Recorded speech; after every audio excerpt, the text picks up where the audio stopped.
नमस्कार दोस्तों, कैसे हैं आप सभी। आशा करता हूं कि आप सभी बहुत अच्छे होंगे।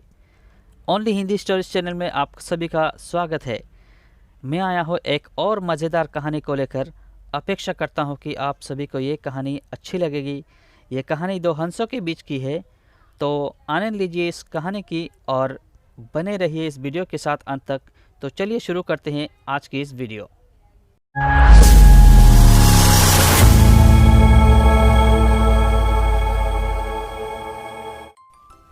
बहुत पुरानी बात है।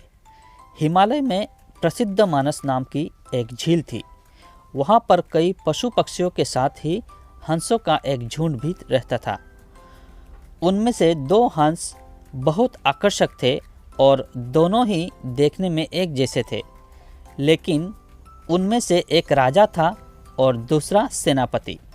राजा का नाम था धृतराष्ट्र और सेनापति का नाम सुमुखा था।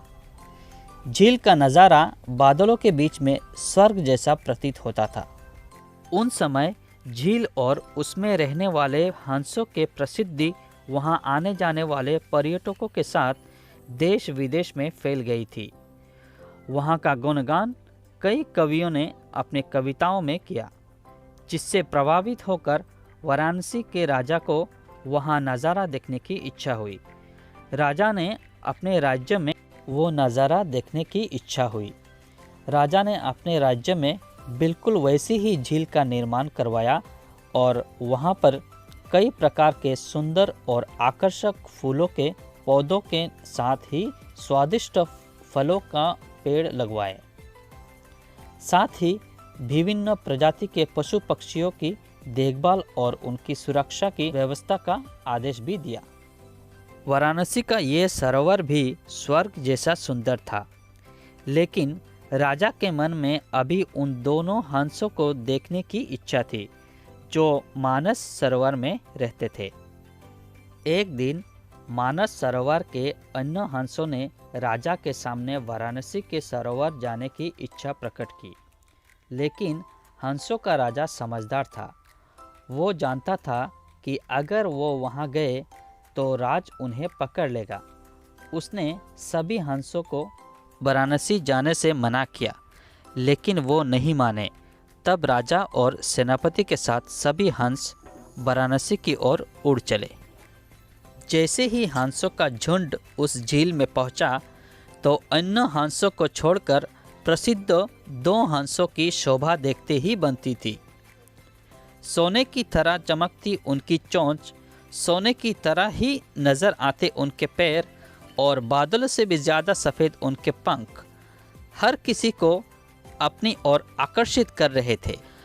हंसों के पहुंचने की खबर राजा को दी गई।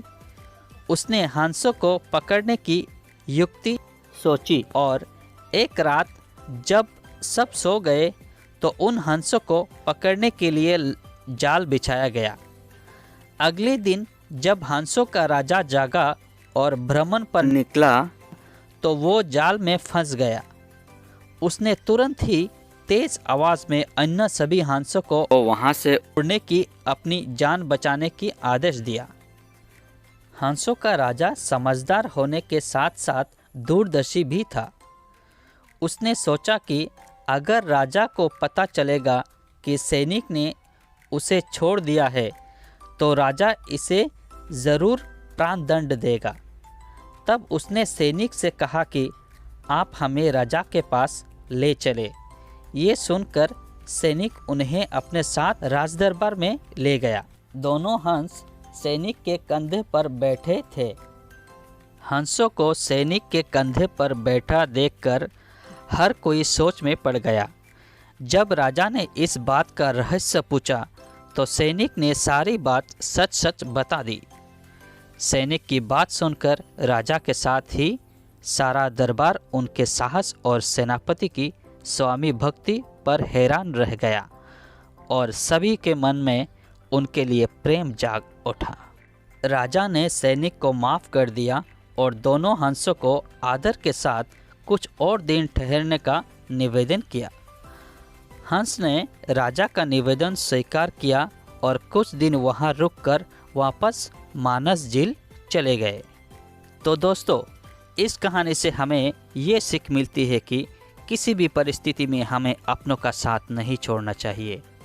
तो प्यारे भाइयों और बहनों, मैं उम्मीद करता हूँ कि आप सबको ये हंसों की कहानी पसंद आई होगी, और अगर पसंद आई हो तो कृपया मेरे इस चैनल को तुरंत सब्सक्राइब करें और अपने दोस्तों को या किसी भी सदस्य को भेजें ताकि उन्हें भी ये कहानी देखने को मिले और समझ में आए।